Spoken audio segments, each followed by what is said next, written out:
ഇനി ഇന്നത്തെ അറിയിപ്പുകൾ. മെയ് 18-നും 25-നും ഇടയ്ക്ക് തെക്കു പടിഞ്ഞാറൻ കാലവർഷം എത്തിയേക്കുമെന്ന് കേന്ദ്ര കാലാവസ്ഥാ വകുപ്പ്. ഈ മാസം പകുതിയോടെ വേനൽ മഴ ശക്തമാകാനും സാധ്യതയുണ്ട്. ഇന്ന് 7 ജില്ലകളിൽ യെല്ലോ അലർട്ട് പ്രഖ്യാപിച്ചു. തെക്കു പടിഞ്ഞാറൻ കാലവർഷം ഈ മാസം 18-നും 25-നും ഇടയ്ക്ക് കേരള തീരത്ത് എത്തിയേക്കാമെന്നാണ് കേന്ദ്ര കാലാവസ്ഥാ വകുപ്പിന്റെ നിഗമനം. മെയ് മാസത്തിൽ ലഭിക്കുന്ന ദീർഘകാല ശരാശരി മഴയുടെ 110% മഴ ഇത്തവണ ലഭിച്ചേക്കും. കൊടും ചൂടിൽ വലയുന്ന രാജ്യത്തെ ഭൂരിഭാഗം പ്രദേശങ്ങൾക്കും വേനൽമഴ ആശ്വാസമാകും. വടക്കു പടിഞ്ഞാറൻ ഇന്ത്യ, മധ്യ ഇന്ത്യ എന്നിവിടങ്ങളിൽ ഇന്നു മുതൽ 6 വരെ ഇടിമിന്നലോടുകൂടിയ ഒറ്റപ്പെട്ട മഴ കൂടിയേക്കും. അതേസമയം കിഴക്കൻ ഇന്ത്യയുടെ ചില ഭാഗങ്ങളിലും വടക്കുകിഴക്കൻ ഇന്ത്യയിലും സാധാരണയേക്കാൾ കുറവ് മഴയെ ലഭിക്കൂ എന്നും കാലാവസ്ഥാ വകുപ്പ് പ്രവചിക്കുന്നു. ഈ മാസം പകുതിയോടെ വേനൽമഴ ശക്തമാകും. കേരളത്തിൽ മെയ് 6 വരെ വിവിധ ജില്ലകളിൽ യെല്ലോ അലർട്ട് പ്രഖ്യാപിച്ചിട്ടുണ്ട്. ഇന്ന് പത്തനംതിട്ട, കോട്ടയം, എറണാകുളം, ഇടുക്കി, തൃശൂർ, പാലക്കാട്, മലപ്പുറം ജില്ലകളിലാണ് yellow alert. News desk, MyFin TV. Delhi ആസ്ഥാനമായുള്ള കേന്ദ്ര പൊതുമേഖലാ സ്ഥാപനമായ NTPC ലിമിറ്റഡിൽ അസിസ്റ്റന്റ് എക്സിക്യൂട്ടീവ് തസ്തികയിലേക്ക് അപേക്ഷ ക്ഷണിച്ചു. 250 ഒഴിവുകളാണുള്ളത്. കരാർ നിയമനമാണ്. 3 വർഷത്തേക്കാണ് കരാർ. പ്രവർത്തനം തൃപ്തികരമല്ലെങ്കിൽ 2 വർഷം കൂടി നീട്ടി നൽകും.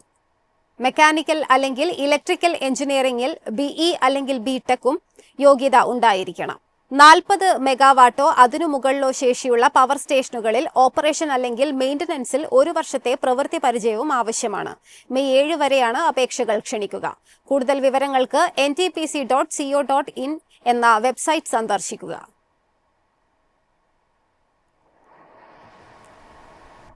വാണിജ്യ LPG സിലിണ്ടറുകളുടെ വില വർധനയിൽ പ്രതിഷേധം ശക്തം. വില കുറയ്ക്കണം എന്നാവശ്യപ്പെട്ട് കേന്ദ്രത്തിന് കത്തയച്ച് ഹോട്ടൽ ആൻഡ് റെസ്റ്റോറന്റ് അസോസിയേഷൻ.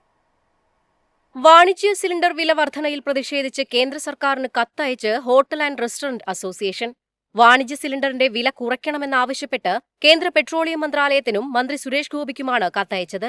സിലിണ്ടറുകളുടെ വില കുറച്ചില്ലെങ്കിൽ ഭക്ഷണ സാധനങ്ങൾക്ക് വില കൂട്ടേണ്ടി വരുമെന്നാണ് മുന്നറിയിപ്പ്.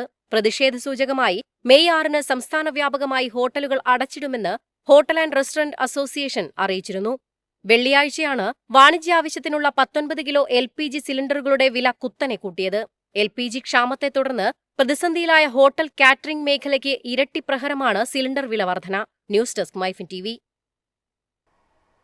കേരളത്തിന്റെ വിധി അറിയാൻ ഇനി 2 നാൾ മാത്രമാണ് ബാക്കി. വോട്ടെണ്ണൽ ഒരുക്കങ്ങളെല്ലാം പൂർത്തിയായിരിക്കുന്നു. തികഞ്ഞ വിജയപ്രതീക്ഷയിലാണ് മുന്നണികൾ. കേരളത്തിന്റെ വിധി അറിയാൻ ഇനി 2 ദിവസം മാത്രം ബാക്കി നിൽക്കെ തികഞ്ഞ വിജയപ്രതീക്ഷയിലാണ് 3 മുന്നണികളും. LDFും UDFും തമ്മിൽ ഇഞ്ചോടിഞ്ച് പോരാട്ടമുണ്ടാകുമെന്നാണ് എക്സിറ്റ് പോൾ ഫലങ്ങൾ നൽകുന്ന സൂചന. UDFന് 68 മുതൽ 78 സീറ്റുകൾ വരെയും LDFന് 55 മുതൽ 77 സീറ്റുകൾ വരെയും ലഭിച്ചേക്കുമെന്നാണ് പ്രവചനങ്ങൾ. കേരളം ആരു ഭരിക്കും എന്ന ചോദ്യത്തിന് UDFനാണ് എക്സിറ്റ് പോൾ ഫലങ്ങൾ മുൻതൂക്കം നൽകുന്നത്. എന്നാൽ NDA അക്കൗണ്ട് തുറക്കുമോ എന്നതിൽ സമ്മിശ്ര പ്രതികരണമാണ് എക്സിറ്റ് പോൾ ഫലങ്ങൾ നൽകുന്നത്. അതേസമയം വോട്ടെണ്ണലിന് മുന്നോടിയായുള്ള നടപടിക്രമങ്ങളൊക്കെ പൂർത്തിയായെന്ന് മുഖ്യ തെരഞ്ഞെടുപ്പ് ഓഫീസർ ഡോക്ടർ രത്തൻ ഖേൽക്കർ അറിയിച്ചു. 43 സ്ഥലങ്ങളിലായി 140 കേന്ദ്രങ്ങളിലായാണ് വോട്ടെണ്ണൽ ക്രമീകരിച്ചിരിക്കുന്നത്. തിങ്കളാഴ്ച രാവിലെ 8 മണിക്ക് തന്നെ വോട്ടെണ്ണൽ ആരംഭിക്കും. News desk, MyFin TV. എളുപ്പത്തിൽ സമ്പാദ്യം വളർത്താം. ഇന്ന് തന്നെ മൈഫിൻ TV ആപ്പ് ഡൗൺലോഡ് ചെയ്യൂ.